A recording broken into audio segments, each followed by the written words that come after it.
করে দিলাম। 5 বেলা নামাজ যখন আদায় 50 বেলা 50 বেলা নামাজ আমি আল্লাহ ফরজ করে দিলাম। 50 বেলা নামাজ যখন পড়বে উম্মতেরা, আমি আল্লাহর সাথে তার মেরাজ হয়ে যাবে। খুশি, হায় হায় আমার উম্মতেরা আল্লাহর সাথে দিনে রাতে 50 বার সাক্ষাৎ হবে, 50 বার আল্লাহর সাথে কথোপকথন হবে। এই জন্য এক হাদিসে আছে, আসসালাতু মিরাজুল মুমিনিন, নামাজ হলো মুমিনদের মেরাজ। নামাজ কি জোরে বলেন? মুমিনদের মেরাজ। মুমিনদের মেরাজ আল্লাহর সাথে কথোপকথন করার, আলাপন করার মাধ্যম। সে আবার কেমনে, এটা ব্যাখ্যা সাপেক্ষে। আমি সামান্য আভাস দেই। আমি আপনি যখন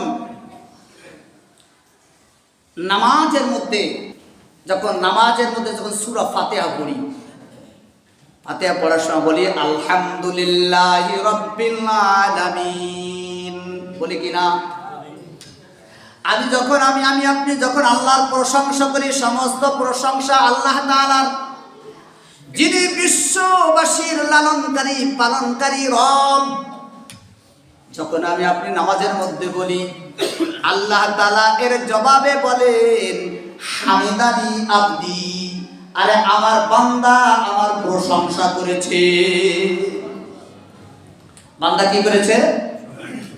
দেখেন, আমি বলতেছি আলহামদুলিল্লাহি রাব্বিল আলামিন, আল্লাহ জবাবে বলতেছে যে হ্যাঁ হামিদানি আবদি, আমার বান্দা আমার প্রশংসা। যখন বলি আর রহমানির রহিম, আল্লাহ বলেন মাজ্জাদানি আবদি, হ্যাঁ মাজ্জাদানি আবদি।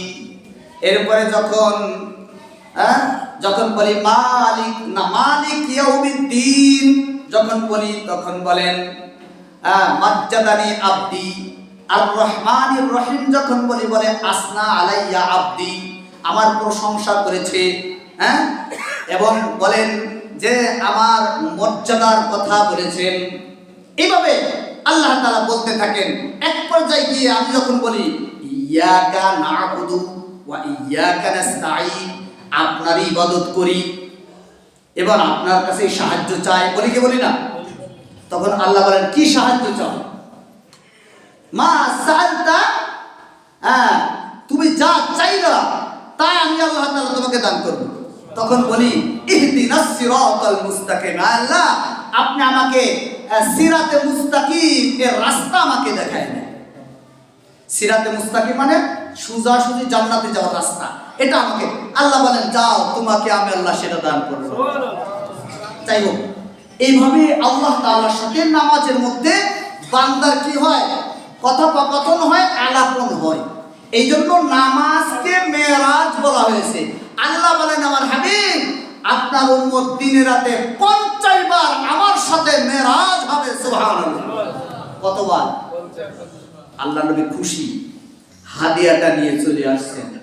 আস্তে আস্তে যখন 6ষ্ঠ আসমানে এসে যখন হযরতে মুসা নবীর সাথে দেখা, সালাম বিনিময় হয়েছে, কেউ আল্লাহর বাড়ি গেলেন, কি হাদিয়াটা দিয়ে নিয়ে আসলেন, এত খুশি খুশি লাগে কেন?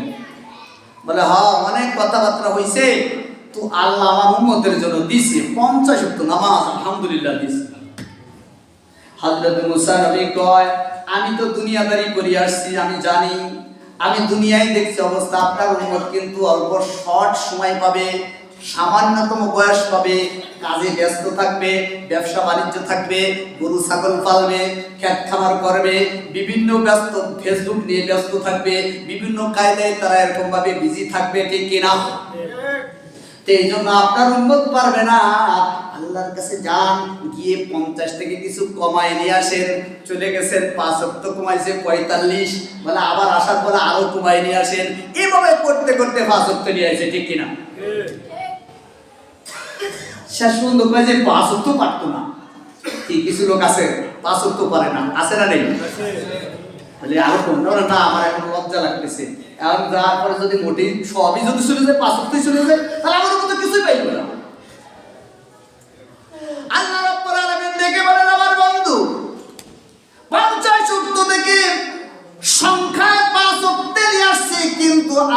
রব্বুল আলামিন সওয়াবের বেলায় কমাই নাই। আপনার উম্মত যদি এই 50 ওয়াক্ত নামাজ থেকে যে 5 ওয়াক্তে নিয়ে আসলাম, এই 5 ওয়াক্ত যদি ঠিক মতো আদায় করতে পারে, আমি রব্বুল আলামিন ওই 50 ওয়াক্ত নামাজের সওয়াব দান করব।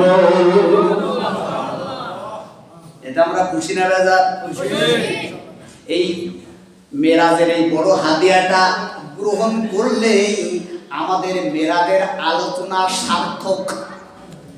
আর যদি এই মেরাজের এই নামাজ হাদিয়া গ্রহণ না করি, তাহলে আমাদের এই মেরাজের আলোচনায় অনর্থক, ঠিক না?